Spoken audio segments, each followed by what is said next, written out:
presentation, and since there are questions, we can shift the questions to the latter end of the presentation. All right. So without wasting any more time, brand strategies. This is a quote that I keep telling everyone whom I meet and everyone whom I mentor, that when it comes to building brands, the more things change, the more they stay the same. And I'll make it a little bit more clearer as we proceed along with the presentation. There are just four things to keep in mind before we start. One is that brand building is a mix of art and science. It's not just about the scientific aspect of it or the art part of it to be considered separately. Brand builders typically exist at the intersection of culture and technology when it comes to building a brand and nurturing it in the minds of the consumers. And therefore, brand building is not just about communications. It's not just about putting an advertisement out on TV or running a few display campaigns or what have you, right? Brand building is about every single touch point where you come into contact with your consumers, right? Those are all potentially significant touch points for you to build a particular image of your brand in the minds of your consumers, the image that you hopefully want to convey. And that's what actually builds your brand over a period of time, and therefore lets you command a certain space in the consumer's minds and a certain image that will help you grow your brand. And fourth point is that brands have always been and will continue to be about the consumer. Brands will not be about you. I'm assuming if you are a founder or if you're someone who are working in the startup space, the brand that you're creating is not going to be always what you want, what exactly the way you imagine it to be. It's always going to be the other way around. Consumers will have, especially in today's world, a definite say in shaping the brand up in the way it eventually turns out to be. So as a brand builder, there is a little frightening amount of excuse me, frightening amount of loss of control that you will experience when you co-create a brand with your consumer rather than just creating a brand the way you would like it to and pushing it out into the world. That era has passed as far as startups are concerned. Finally, I do not believe that brand building should be just a cost center within a startup, right? It has to be a revenue center. It has to help grow revenue sustainably. Otherwise, there's no point in spending a lot of money running perf ads or running brand advertisements on behalf of your startup. It needs to bring in revenue, and there needs to be attribution models that are built in order to measure how much revenue is brought in. Now, once these four things are clear, the way or the definition of brand building that I have personally found to be really, really useful to use is generating and scaling up demand profitably for your product or service through amazing storytelling. It actually captures the science and art part of brand building, which I referred to earlier. You have to generate demand, and that's one of the purest technical uses of having to build or investing in building a brand. And that demand should be scalable. It shouldn't just be restricted to a certain niche segment within your target group. So generating and scaling up demand is a scientific exercise in and of itself. It's the science part of brand building. The way you go about it is very often rooted in art, very often rooted in the culture part of the intersection of culture and tech, right? So that's the art part of brand building. Now, this is a growth framework. I will not spend a lot of time going through individual components of the growth framework, but this framework is something that I have seen to be extremely useful and pretty much covers everything as far on a single slide as far as say growing a brand is concerned, right? To grow revenue, and I'm talking about only revenue at this stage, not about keeping costs in control or anything like that. But growing revenue typically is a function of either bringing in more customers or increasing the revenue that you're generating out of each customer, making each customer more and more efficient as far as revenue generation is concerned. And when you take more customers, you can either increase the top of funnel to get more customers in, or you can reduce churnout from the rest of the funnel. And there are a lot of ways to do it. You can build awareness, you can improve equity over a period of time, you can improve your distribution, that's better availability, um, price perception versus competition, right? It's always a perception, it's not an absolute when it comes to price. There are a lot of ways to help you reduce churn towards the middle of the funnel as well. And one of the key things within that is, of course, the core product or service experience. Without having a great product at the core, none of the brand building effort and the money that you put into it will yield any fruit. I'll touch upon this in a little bit more detail later. Now, when it comes to more revenue per customer, there are again two ways to do it. You can either increase the number of visits from each customer, or you can convince each customer to pay you more during each visit, right? There are usually different ways to achieve that as well. But this framework in and of itself is a great mental model to use when you look at ways and means to improve your revenue from your current brand. Now, the way I will take the rest of the presentation is in the form of launching a new product. I'll take an example of a product that I launched with Swiggy. It's a home style meals brand called Homely.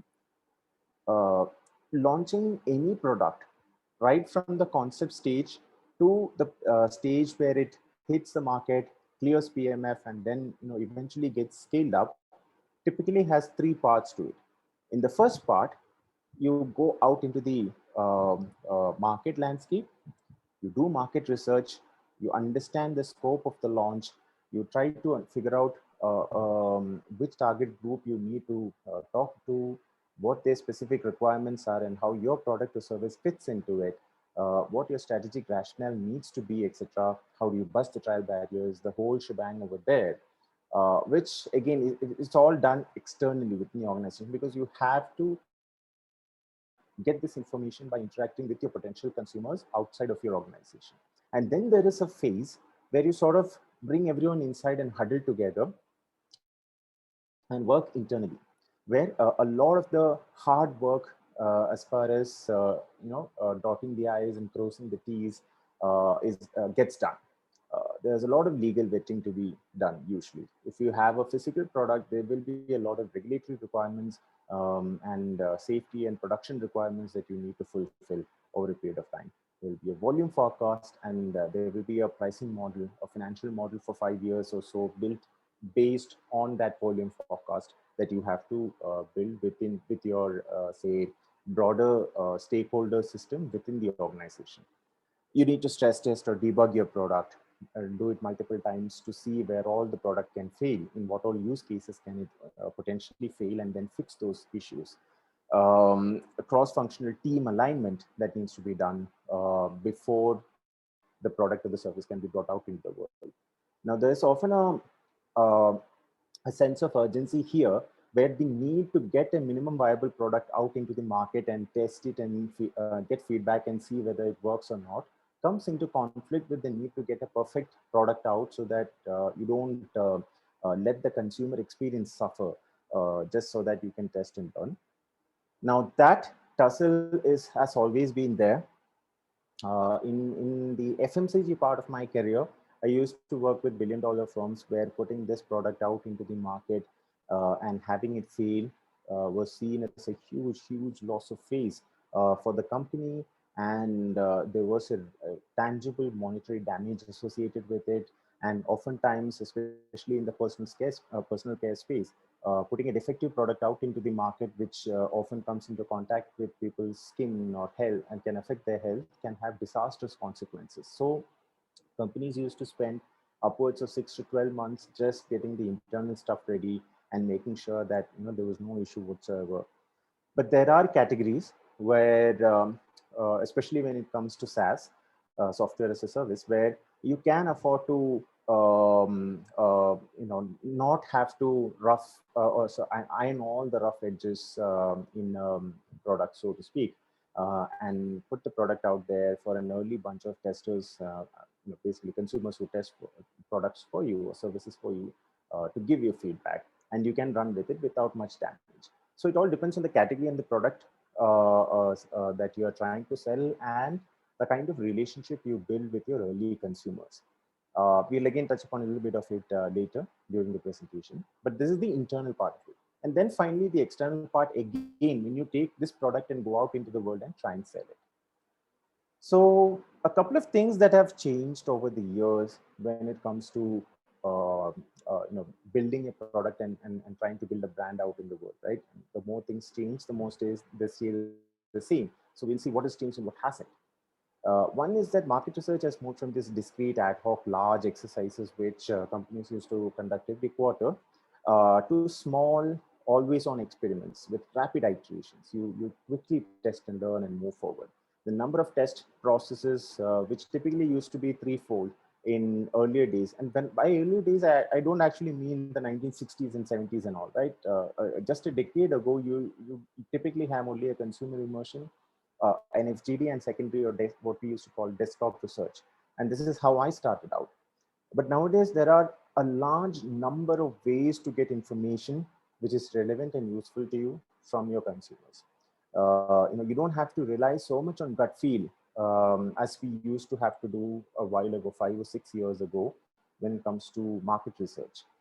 But what hasn't changed over the last 10 years, and which I propose will not change over the next 10 to 20 years at the very minimum, is that the consumer is still at the center of all of this.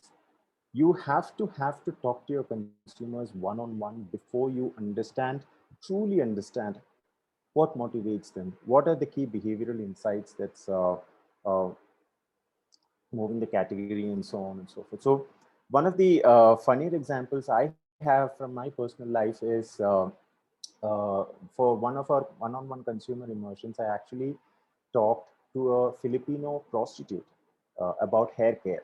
Right, we didn't know that she was a prostitute. That was her line of work when we recruited her. But when we started talking to each other, we realized that this was her profession. And I kid you not, I learned more about hair care from her as far as consumer perspective is concerned than I have before or since reading through any of the tons of research that PNG has produced on the subject. And that is the reality, right? You need to talk to extreme outliers, and you need to talk to everyone in between those two spectrums from your consumer segment personally, one-on-one, before you try to understand more about how your product or service can fit into their lives and what kind of jobs can they hire you for. The next is something which I have heard quite a bit in institutions, especially in startups these days, where people complain that they are data rich but insight poor, right? And I submit to you that it happens quite a bit because people confuse data with insights. Especially today, with the amount of sheer data collection processes that are available either for free or at very cheap rates to most of the organizations, there's no dearth of data. But that is not the same as insights. Even the data that you think is an insight, like a secondary or tertiary deep dive into consumer behavior on your app or your platform, as far as the startup is concerned, is often just knowledge. It's just analyzed data. To get that analyzed data to an insight which can help you build revenue, you will need to tie it back to a deep consumer understanding, which is typically non-obvious. So I define insight as an actionable consumer truth. A consumer truth in the sense that it doesn't change over a period of time, actionable in the sense that it needs to help you build revenue. If it doesn't, it's not an insight, it's just an analyzed information, a piece of data, right? And because people confuse these two, typically they tend to take decisions based on surface level of information without deep diving into why that information has surfaced in the first place and what kind of consumer behavior drives that information. Now we come to the to one of the softer and yet more controversial parts of building a brand, establishing a brand purpose. What does it mean for a brand purpose? Do I actually need a brand purpose? A lot of startup founders come and talk to me. We have a lot of conversations in which people ask me what the specific need of a brand purpose is, right? If you have a product that does a job very well for a consumer, why not just let the consumer experience that product and then buy more and more from you, right? And why do you need to build all this brand purpose jazz in between? I submit you that's because of two reasons. One, brand builders today, especially in today's world, are more of curators than creators. What do I mean by that? It's basically a technological and cultural shift that has happened in the relationship between brand builders and consumers. Nowadays, because of the proliferation of social media and the large number of avenues of exposure for a brand to consumers, what has happened is that every brand is like an open book for consumers. You as a brand builder, or as you as a brand, I would say, interact with consumers 24/7 across a lot of platforms. And even in those platforms, in certain types of interactions over which you have no control, right? If a newspaper or or a vlogger decides to cover your product without telling you, but provides a neutral to positive to negative review on his or her platform, that's something which you have over which you have no control, but it will go out and people will see it. And therefore, their perception of your brand, which is the brand image eventually, will have an impact. Positive or negative, it doesn't matter. What matters is that the brand image will be impacted and it's outside your control. All you can do is to help curate these experiences that consumers have of your product over a period of time, or a service over a period of time, right? Eventually, that should help snowball into a big brand for you. But the fact is, today, almost everyone has an opportunity to understand and live with a brand much more intimately than ever before. And it's only going to get closer. There's no way you as a brand builder will be able to retain any mystique about your brand in the coming future. Everything will be open. The next is the question of brand loyalty. People ask me if brand loyalty is dead. I answer that it is not. It's just that it's become harder to achieve. In the earlier days, brand loyalty used to be driven by just two things: availability and pricing, right? Ambassador survived because it was the only available car at that point in time. Maruti 800 came in and it said, hey, look, if you want a car within, say, 6 months of booking for it, or 3 months of booking for it, here's a solution for you. You don't have to wait for 10 years before a ambassador car becomes available. And that killed ambassador's loyalty. Now, Mariti's loyalty was killed due to pricing issues and distribution, not distribution, sorry, more of options and choices later on, but that's a different story. Let's consider Bata, right? At one point in time, Bata shoes were the only available good quality, medium priced, or even low priced footwear available in India, and they focused on price alone. There was no great mid to high range priced shoes available in India for a long period of time. Anyone who wanted to have an option beyond Bata had to go for one of the imports, which were extremely expensive. And therefore, Bata seemed to command a certain brand loyalty, which wasn't really brand loyalty at all. It was just forced attention. Once new good brands came into the footwear sector, both private and public, Bata sort of died out, right? So today, only those brands that do not maintain a transactional relationship with their customers, and those brands with whose core beliefs consumers align themselves, will have loyalty, will be able to build loyalty. Homely is an example that I'd like to take, and I'll bring parts of Homely in throughout this presentation to show you how the brand was built and expanded upon. It's a home style meals brand. Those of you who may have ordered it from Swiggy, if it's available in your towns or cities, would know of it. It's just a no frills brand. Food tastes pretty much like what you have made at home, more or less. And pricing is also fairly reasonable. The idea was we wanted to develop and grow a brand that provided home style meals at a standardized taste, like, nationally. And we felt that that was not available in the market when we started out. And the kind of let's say substitute solutions that consumers were using in place of Homely were these local messes, Dabba services, cooking, appointing a cook or cooking yourself or home chef aggregators. But these are all unorganized. Each had its own pros and cons, which we felt we could bridge with Homely. So what we then did, right? And the reason why I'm showing you all these steps is the approach is something that you can use in your startup to help build your brand in a more structured fashion right from the get-go, instead of making it always seem like this Herculean task where you need to juggle multiple variables and figure out how best to position your brand or what your value proposition needs to be. In Homely's case, what we did was to line up all the alternatives that we could think of, and then line up the pros and cons. The pros on the left side in green boxes, cons on the right side in red boxes for each of these options.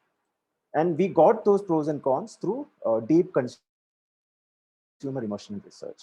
Then what we did was to look at all the category drivers in the category that we were planning to play in, which is food and beverages, and then map each of these options or alternatives that were there against those category drivers. Now, category driver identification used to be something that Nielsen or Kantar would do for you or would do for the category maybe every quarter or or annually, and it used to be a really expensive report to have to buy. But today there are several AI-driven analytics platforms like ClueTrack that can do the same thing for you at a far cheaper price. Now, once we had done this, we sort of laid it out against a graph like this, right? Decision-making parameters, what were the degree of importance? So rank sorting the decision-making parameters, and then mapping all the options against it.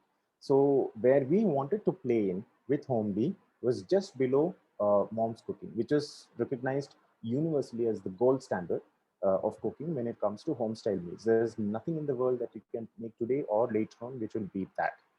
Because it's mom's cooking. It's got an emotional value attached to it that's far beyond the capability of any R&D team to compete against. So the next, we decided to position Homely as the second best option. And finally, what it came out to was for those seeking affordable home-style food for their daily meals, Homely is the next best alternative to mom's cooking. This was the value proposition. Once you land upon this, then things become simpler. Creating a brand identity becomes simpler. Creating communication for this becomes simpler.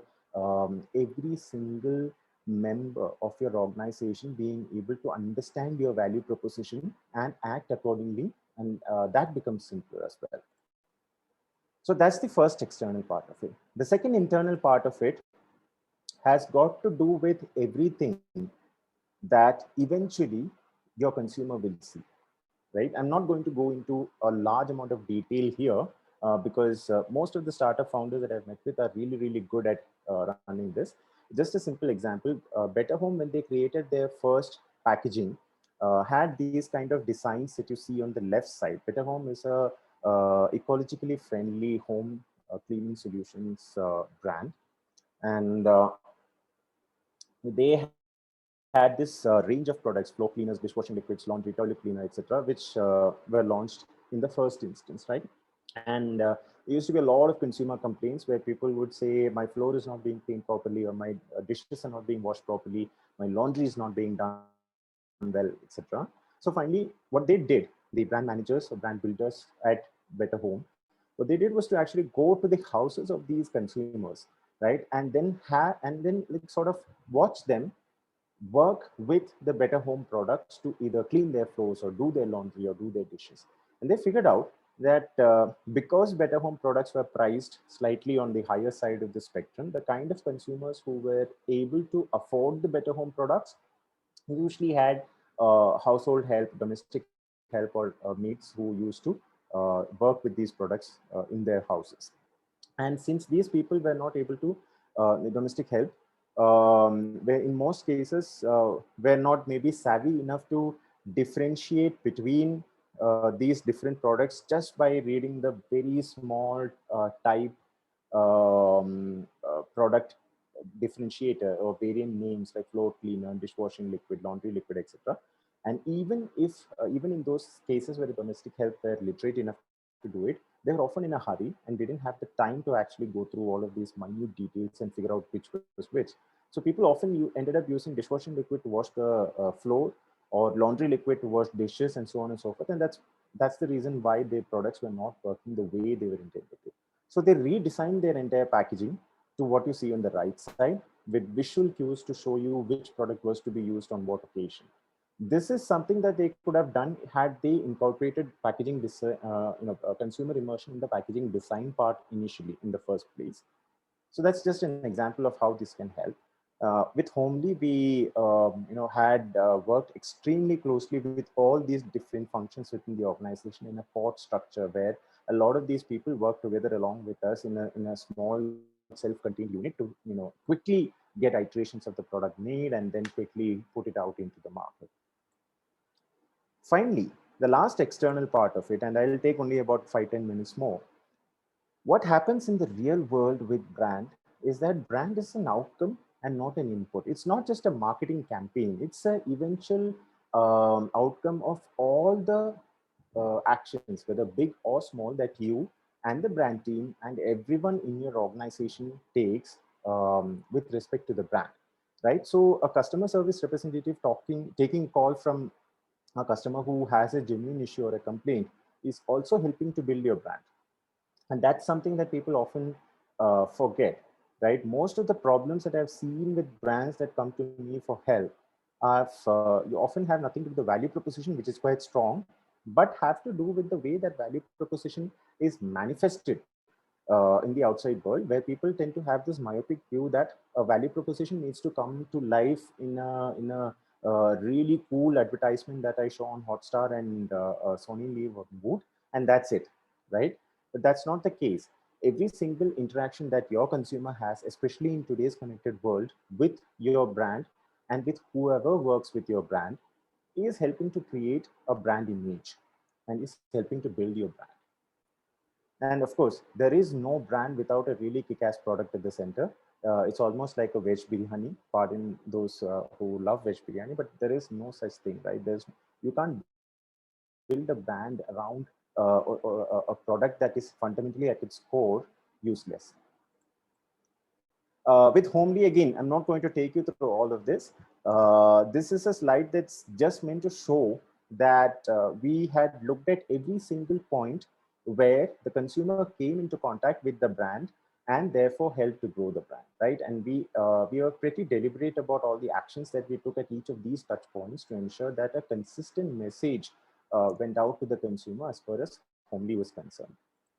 And this is just a launch campaign video that we had ran for Homely. I'd just like to play it for you now. I'll let them know. Don't worry about it. All right. I'll send it ASAP. हाँ. Can I call you back? दाल, रोटी, आलू जीरा और पापड़. दोपहर set है. पेट तक पहुंचने से पहले सीधा दिल में पहुंच जाता है. और एंड में पापड़.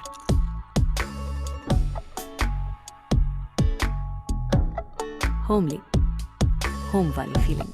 Now, this is not the perfect example of a video, which is on value proposition, etc. And that was not my intent.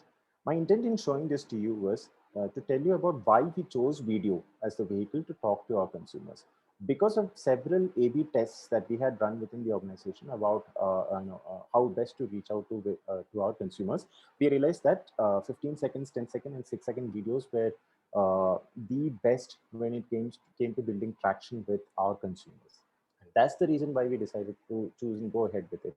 And when we say that, at whatever point in the external atmosphere or society the brand is living in, the brand needs to reflect that and take that into consideration in its communication to the consumers. That's the way brands get built. For instance, when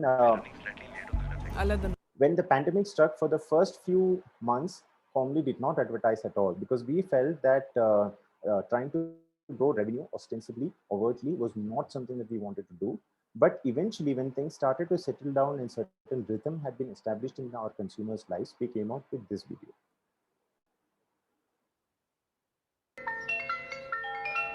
हाँ मम्मा बोलिए. कैसे हो बेटा? खाना खाया क्या? হাতে জামিয়ে দেবো সোনা খাবার খেয়েছো কি পড়াশোনা করেছো হলো बेटा खाना खा लेता है. ಊಟ ಮಾಡಿದ್ಯಪ್ಪ? अरे जेवलास का रे साफ्टिया భోజనం అయిందా?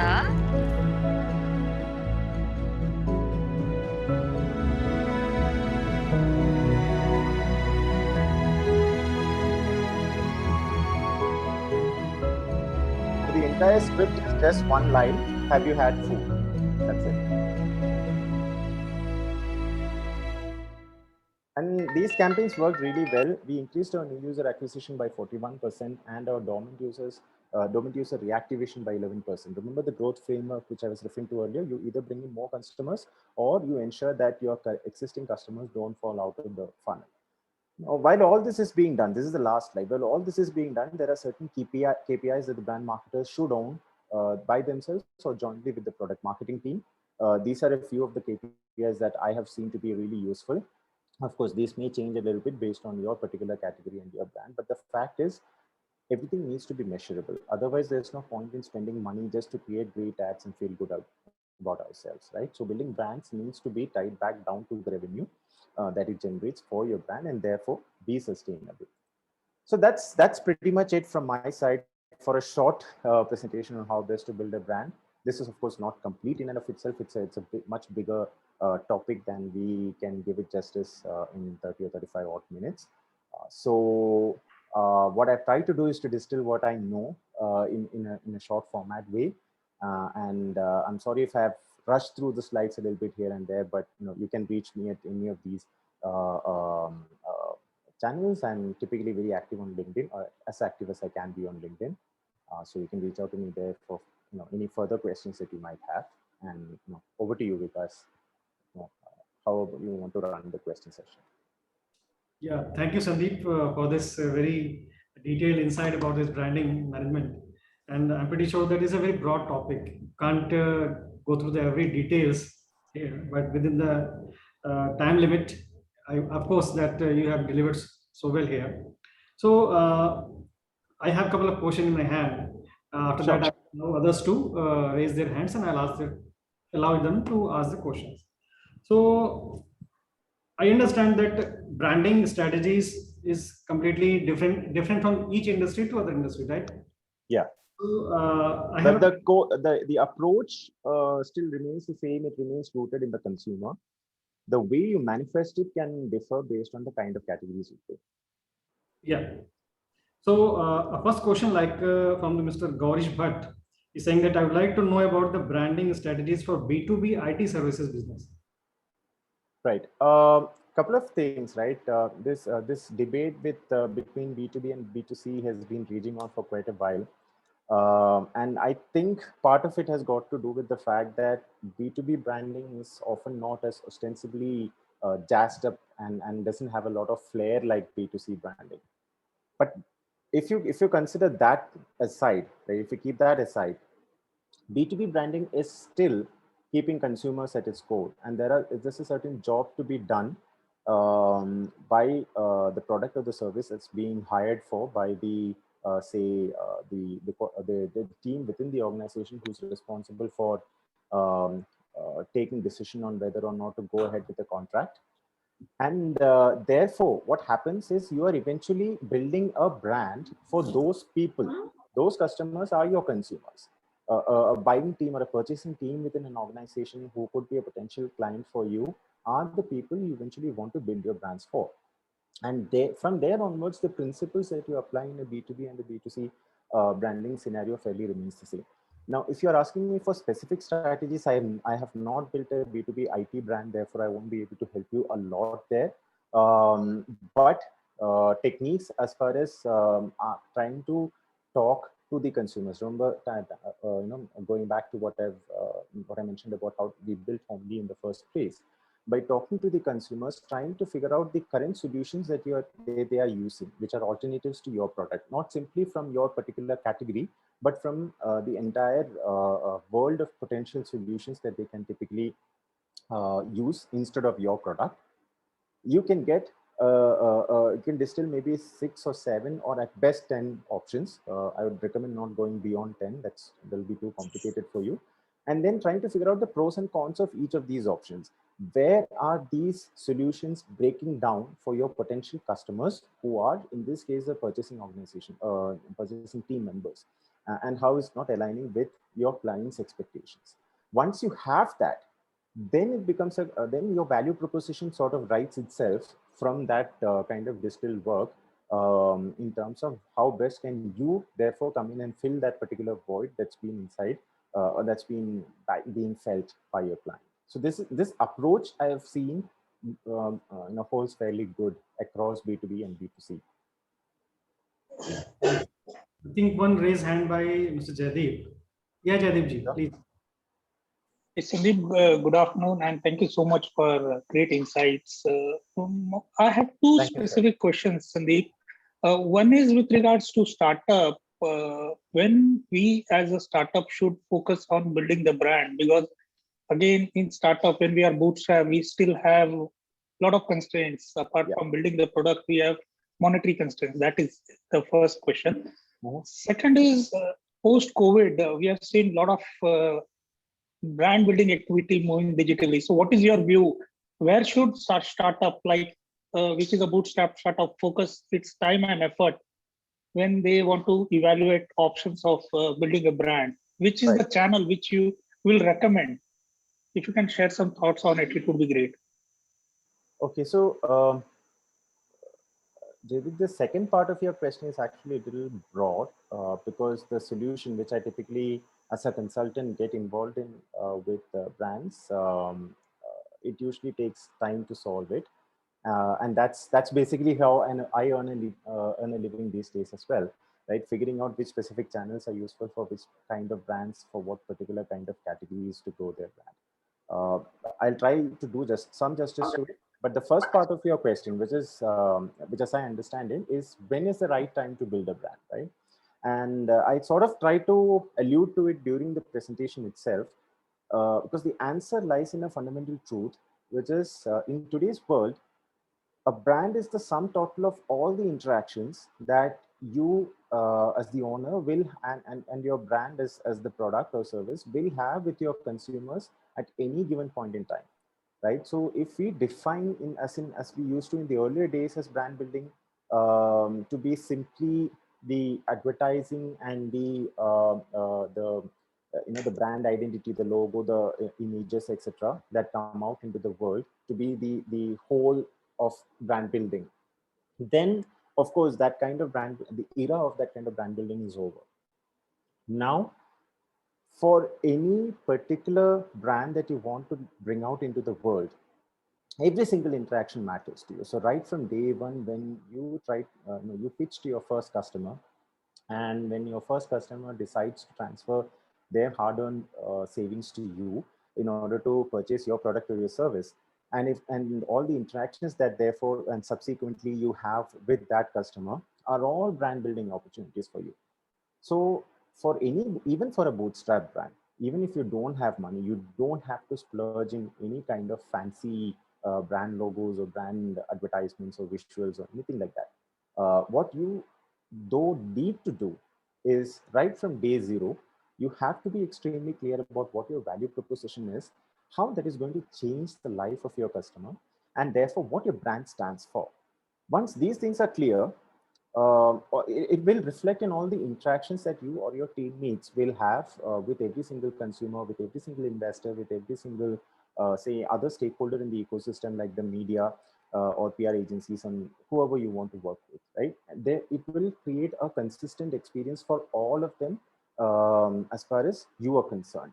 And that is brand building. That's also brand building. That's how brands get built over a period of time. All this, paying an agency to actually create material for you, create advertisements and running advertisements and developing media plans, buying slots, etc. All that can happen when your product has crossed PMF and you're ready for scaling up. Till then, there is no guarantee that the money you invest in doing all the outward manifestations of brand building can actually yield returns. So until you are sure about that, don't splurge money. But whatever you do internally has also to be rooted in good brand building principles right from day zero. Now, specifically about which channels to use to grow, especially in today's world, it depends on the product that you are. So I'm sure a lot of you would have read the book of Traction, which basically tries to understand which specific channels are to be used for growing your brands. It's always a matter of experimentation. You constantly iterate and learn, but you have to which channels are useful for you. For some, it could just be a combination of social media and PR, right? Duolingo is a great example of that. For some like Homely, we did national mass campaigns because the target consumers we were looking at were actually tier 2, tier 3 consumers, amongst whom national television and cable TV still had the best reach. Therefore, if when after we crossed PMF, we wanted to scale up, we realized that this was the best way to do it. So my answer to that is a little bit diffused. It's dependent on the category, but the answer to the first question is you should start brand building right from day zero. Thanks, Sandeep. That helps. Thank you. Thank you. Thank you, Jerry. Now another raised hand by Mr. S. Yeah, please go ahead. Good afternoon. I'm sorry. Good evening, sir. This is Venkatesh Vani here. I was trying to connect with my another device, but unfortunately, I think there is some issue going on. I don't know. So, okay. So my question is, sir. I mean, how do we create? You can call me Sandeep. There's no need to call me sir. Okay, Sandeep. Just get that out of the way. Sure. So I wanted to ask you that I'm right now I'm pursuing MBA and I'm also doing HR internship from a Russian global company. So I just wanted to ask, how do we create an effective branding strategy? I mean, what should we consider when it's time to develop a new or say a revamped brand? So what do we need to know to do branding right? And moreover, what is the timeline for launching any new brand? Is there any business reason or say major event driving this timeline? Okay, so the answer to your first question, I hope you would have had some of it answered through the presentation. At least that was my intention. How to build a brand, how to think about creating a strategy to grow it. In case you still have some issues with it, you can of course reach out to me offline and we can have a longer discussion. I understand it might have been a compressed presentation, but the core essence does not change. Everything starts with your consumer. You need to identify who your consumer is and what specific job is he or she going to hire you for, right? Once you have done that, the value proposition sort of writes itself. From there, you start building your brand. That's the brand strategy part of it. Brand restages are typically more complex exercise that's undertaken not simply because a brand has outlived its purpose or use in a larger society, but also because of several business reasons as well. There are more practical considerations, and in some cases, in bigger organizations, there's also ego considerations that come into play. Typical brand restages in some organizations are kicked off when a new CMO joins the organization and wants to build his or her legacy in the organization, or if the CEO changes, or if the investors feel like the brand is going nowhere and needs to be recreated. So there's a lot of external pressures that can, in practical life, force a brand restage to happen. I have done brand restages. It's not something that is typically done as a regular windowed exercise every 3 years or 5 years or a decade, right? It's usually triggered by much more complex tactical reasons. Now, what's the timeline for building a brand? Is very difficult to say because brands are not built only as a result of the actions that you take. Right? It's also a reflection of what the consumer thinks about your brand. So it takes as much time as it takes. So, and one more thing, I'm sorry. And how do customers choose suppliers like your business, and what factors are the most important, to buying the decision? Sorry, could you repeat that question? How do customers choose? Customers choose suppliers like businesses in this, and what factors are most important to the buying decision? So this is somewhat interesting because as brand builders, our brands are the biggest thing in the world to us, right? It's almost like our babies. These are the things which we have spent our life and sweat and blood and tears on, and therefore we feel like this is a really big thing. But on the other side of the table, our brand might only be a small part of a consumer's daily life. I mean, no consumer in the world is living their life thinking like, okay, so I want to know what sort of branded content Maruti is putting out today, or I want to read about what sort of content the Better Home is going to send me by email newsletter today evening, right? No one thinks like that. The consumers always think in terms of jobs to be done and practical considerations like value for money, how convenient is it to use, and does it give them the kind of satisfaction they need to without it creating too much of a hassle for them? What kind of customer service do these brands give them when and if something goes wrong, which it eventually will, right? So customers don't really think so much about brands as brand builders do, and that disconnect can often cause brand builders to think like, look, मैंने तो ये सब कर दिया है customers के लिए, then why aren't they buying my product?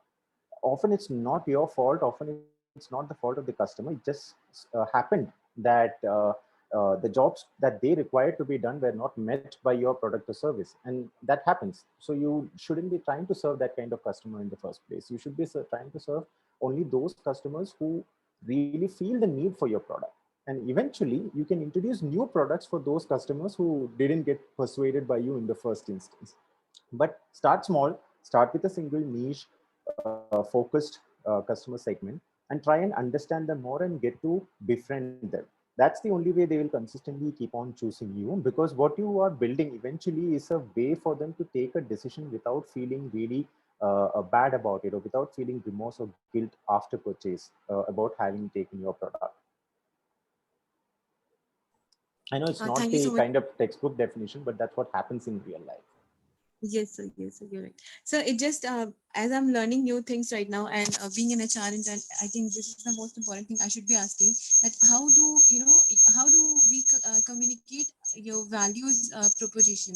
And I mean, what do you say about your business at every steps in the sales and marketing processes like that?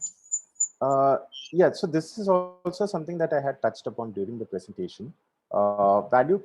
Communication of value proposition takes place at every single instance where your brand comes into contact with your consumer, right? Not just the official communications that you put out from your brand handles, or not the Instagram pictures that you put up, or the Facebook or posts that you make, or the tweets that you put out, etc. But every single point of interaction, whether it be the returns process, whether it be delivery, whether it be the kind of purchase options that you have, right? Do you take UPI payments? Do you have a good tie-up with all the banks? Are you making the one-click purchase or two-click purchase process easy for the consumer, and basically brainless operation for the consumer? So all those instances where your brand comes into contact with the consumer are potential channels and avenues for you to communicate your value proposition. Okay, thank you so much, sir. Yeah, we have a couple of questions in chat box. Mr. Biro Power, gentleman from Biro Power is saying, please tell us the brand strategy in particular local area with the minimum expenditure, specifically for e-rickshaw startup, e-rickshaw or e-cycle startup.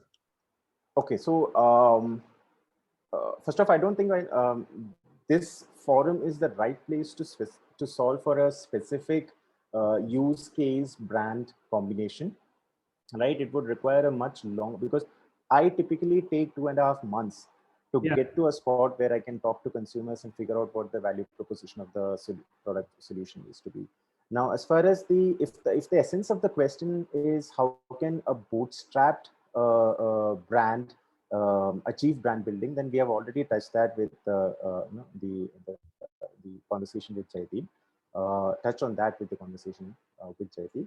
The idea is it doesn't really matter whether you're bootstrapped or you're a billion-dollar brand like Head and Shoulders or Pantene. Right? What matters is how well can you understand your consumer, how well can you understand their fears and motivations, and land upon a consumer insight, an actionable consumer truth from the consumer, and how do you build your product or service and position it so that it can be hired by your consumer for the use case that you want them to hire you for. And the way to go about it is exactly the way I described in the presentation for the Homely brand. You figure out what other solutions they're using. If it's an e-rickshaw, for instance, are they walking now, right? Are your consumers walking? If they are walking to get from point A to point B, that's also a use case that is competing with your product or service. So identify all these solutions, identify the pros and cons of the situation, right? And with pandemic, are people not traveling at all? In this case, that's another issue that you need to consider. Once all of these have been collated, And it actually takes time. This is not an easy process. Once this is done, then you need to start figuring out how best can you solve for the pain points that your consumers are facing. If you can't solve for all the pain points, which is very often the case, and trying to create a product that solves for all the pain points is never going to work out. So you choose which pain points are really really painful for your consumers and which you can solve for. Once you get to that, then the value proposition writes itself. Yeah, thanks. There are a couple of questions related to rural dynamics, rural area. How to establish brand in rural area as a startup. So I think it's a generalized question. I have a couple of questions aligning with this. So yeah, you focus on this. Again, the principles remain the same. There are a few specific approaches that works probably better in rural areas than in urban areas. So I've worked with an insecticide called Acetaf, which belongs to the Tata Group, and the kind of consumers they're definitely from rural areas, right? So a couple of things that I've worked have seen to be actually useful are the use of and influence of key opinion leaders. Right? Just like you have mini, micro, and mega influencers in the online world, there are key opinion leaders in a lot of rural areas who can help to spread your message and act like an amplifier for your message, and and act like a sign of authority and validation for your message. Because consider it, if you are coming into a rural area, which is a very close-knit community of folks, typically as an outsider, and trying to bring in your message or your idea, it's not going to be conveyed and accepted very easily in the first instance. But if you're able to get key opinion leaders on your side, convince them of the usefulness of your idea for not only for them, but for the entire area, in rural area or village, then they will help to amplify your message. And just by the fact of amplifying your message, there is a very famous quotation by Marshall McLuhan called "The medium is the message," right? What it generally means is that the channel through which you are communicating your message eventually becomes more important, or at least as important as the message itself. So if you're going to say, hey, my insecticide works really well, please use it on your crops as a member from Tata Group, that's going to convey less conviction than if the key opinion leader in the village, which is usually a village sarpanch or someone who has the biggest farming holding in the land, if that person comes ahead and says, hey, I trust these people, I've used their products, it really works, you should also try it out, right? Then that channel becomes much more convincing for the target group than you simply trying to convince them of it. The second approach, which I have seen really works well in rural areas, is building communities, right? In today's world, not just in rural areas, but in urban as well, the strongest way for a brand to grow, protected from the kind of cheap variations or similar Me Too brands that are often launched by bigger organizations, is to create a sort of content, community, and commerce model, right? We don't have time to go into that model in great detail, but what it essentially means is that you create content which is useful for people in your target group, especially in rural areas, and use that content to bring together a certain core target segment, which are really interested in the content that you're putting out, because your content adds value to their lives, and in the brand and the solutions that you're offering, because that also adds value to their lives. That forms a tight, close-knit community. Once you form that community, then as a brand, you can start the commerce part of the model, which is basically where you can start selling your product to your community, and from the community radiating outwards to other consumers within the area that you want to cover, right? There are a lot of nuances here. Community building is an art and science on its own, which we unfortunately don't have the time to go into here. But these are two techniques which I've seen to be really useful to help build brands in rural areas. Thank you, Sandeep. I think they got their answers. One gentleman, Mr. Chandrasekhar, is saying that, can you share the avoidable practices for the launch of SaaS product servicing the B2B2C users? Okay, so that's really specific. I'm afraid that actually falls outside the expertise that I have in the field. And if I heard it right, it's the avoidable practices, right? Yes. Yeah. So that's a little bit too specific for me to answer off the cuff, unfortunately. I can help try direct that person to experts in the field who have worked with it, who I may be able to reach out to for help, etc. But for me specifically, that's an answer which I'm not equipped to give right now. Okay. Now there is another question from Ms. Divya Jain. She's saying that what security concerns should be kept in mind as a service provider, startup, and how to combat them? So security concerns? I didn't understand that question clearly. Yeah, Divya, if you're there, you can ask your question.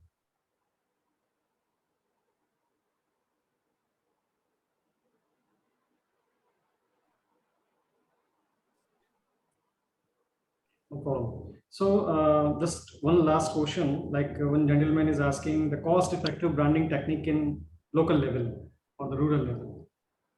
Which is what I thought I covered a little while ago with the community building and the key opinion leaders, right? And there's not a lot of money that you have to spend or you should be spending on these kind of activities. These are more built on personal relationships, which is where you as the founder of the organization or the startup need to actually come out and be the face of the organization, right? You need to have or you need to establish yourself as the core nucleus of the brand, where you interact with your potential consumers, you interact with the key opinion leaders, you are there to help solve their problems, answer any questions, and if in case there are some issues, you are the one who should be taking the blame and helping to resolve the problem.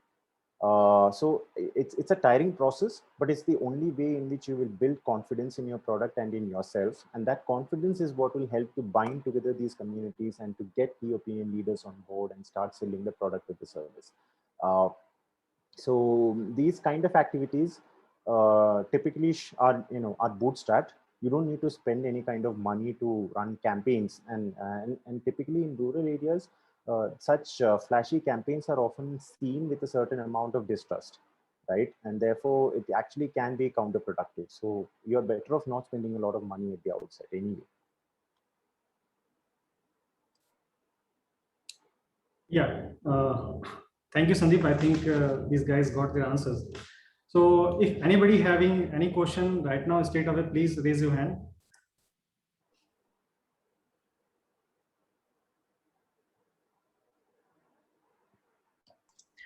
Sir, can we get this recording? I'll try to manage to put it on YouTube channel of SCIFI. Okay, thank you so much, sir. Okay, so there is no more raised hands, so that's fine. So thank you, Sandeep, for this wonderful presentation today, and I'm pretty sure that all the participants that presented today here, available here, they got benefited. And just one more thing, that if they want to get connected with you, so they can connect with you on LinkedIn, right? Yeah, LinkedIn, Twitter. I have my own website, Yeah. but LinkedIn is the best because I'm quite active over there. Great. So these what you see on screen are the channels on which you can reach me at.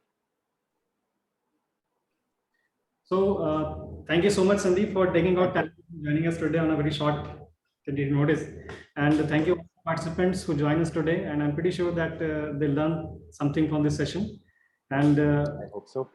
Definitely. And we'll again get in touch with you with some other more innovative topics, so you can put light on this later Happy on. to help. Happy to help. Thank you so much, everyone. Thank you, everyone. Thank you. Thank you, Sandeep. Thank you. Thanks, Sujit.